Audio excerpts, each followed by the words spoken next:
J'imagine que je suis sur un bateau qui s'appelle le San Cristobal.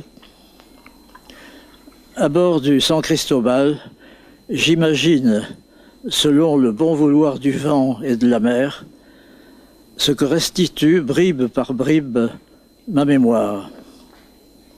Le temps, qui n'est jamais droit sur ses rails, comme je l'ai dit, explose dans ma tête. Tout émerge sans ordre, se rencontre, se rejoint, se heurte, se mélange, s'annule, se recrée, comme dans une lanterne magique, où défilent en vrac des vers coloriés. Je roule sur une longue vague.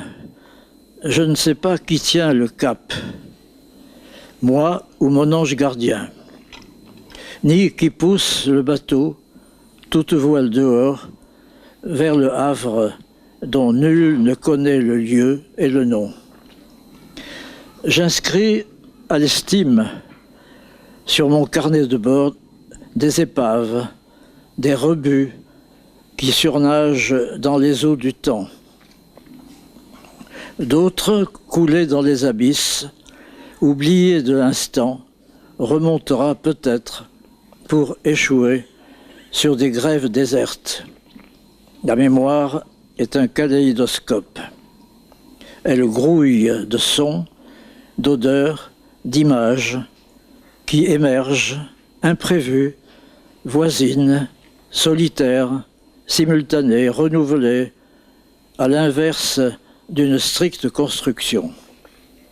Le vécu est ainsi revécu, voire rabâché, ressassé. Le laboureur trace toujours le même sillon, donc distrait de sa vérité première et restitué hors d'une triste chronologie. C'est peut-être un roman, une romance, ou ce que vous voudrez. Voilà, vous avez le choix. Ce qui est très frappant, Frédéric Jacques Temple, c'est que dans un carnet de bord, le capitaine est évidemment tenu d'inscrire les faits importants qui se déroulent, mais il peut tout de même faire un choix. Il pourrait ne faire que le récit de tempête. Il ne pourrait se rappeler que des mauvais moments. Or, les moments que vous évoquez, avec parfois une pointe de nostalgie, parce que ce sont parfois des amis disparus, donc la complainte de Rudebeuf revient un petit peu régulièrement, mais ce sont plutôt des moments de bonheur, des moments de joie, des moments d'éveil à la vie, même dans les circonstances les plus terribles, même en période de guerre. Ce livre n'est pas construit, hein, pas du tout. Il est dû à des notes prises au hasard, à des rappels, des rencontres qui m'ont encore informé de quelque chose que j'avais oublié peut-être. Et puis ensuite, au fur et à mesure que j'ai consigné toutes ces images, tous ces sons, tous ces événements, d'autres sont apparus également, hein. Donc j'ai construit le livre involontairement, mais d'une manière, comment dirais-je, au fur et à mesure que les choses se présentaient à moi.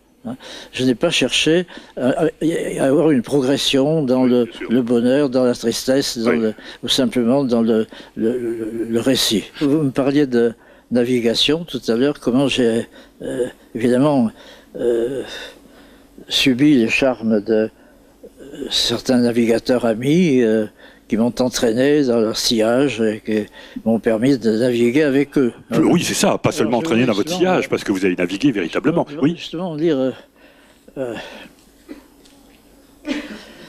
un passage là, oui, je vous en prie. Qui concerne un de mes amis, hein, qui est d'ailleurs dans le jardin, là, mais je ne peux pas le nommer parce que... Il se reconnaîtra. Un matin, l'espadon cinglant vers Majorque, par vent modéré, j'ai aperçu une baleine. Comme dans Moby Dick, j'ai hurlé « Elle souffle, elle souffle ». Goodson, c'est lui, cet ami, Goodson, émergea de l'écoutille, braquant ses lunettes. C'est un rorqual. Non, c'est une jubarte. Non, c'est peut-être un rorqual. Je ne crois pas qu'il y ait de jubart en Méditerranée. En tout cas, c'était une baleine, de taille moyenne, mais pas Moshadik, le cachalot qui avait vaincu les sexes. Quel dommage que Butker ne soit pas là, dis-je. Ce vieux capornier, qui régnait au Muséum d'histoire naturelle sur le monde des cétacés, on l'appelait Butker-baleine.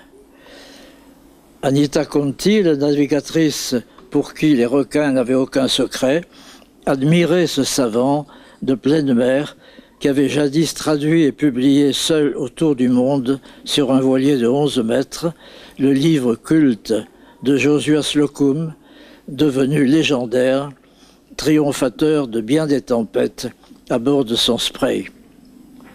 Butker, finalement à la retraite, après s'être contenté de godiller une modeste nacelle sur la surface lisse et lumineuse de l'étang de Thau, avait échoué dans une maison de repos.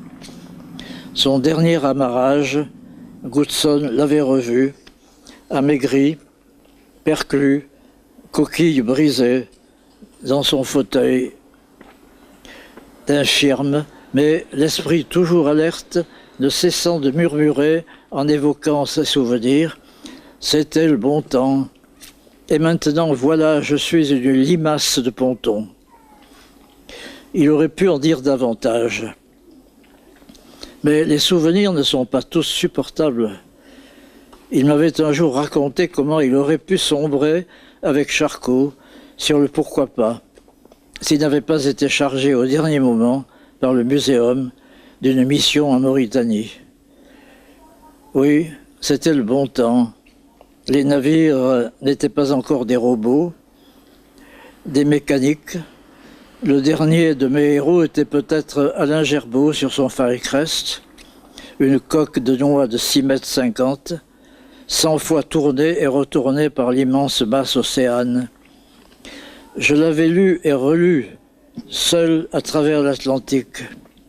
Et plus tard, ce fut Georges Dibern, autoproclamé citoyen du monde, s'enfuyant à l'âge de 15 ans vers les mers australes, où il vécut d'île en île jusqu'à sa mort de vieillesse en 1962 sur son petit Terapunga, étranger au bruit et aux fureurs du monde.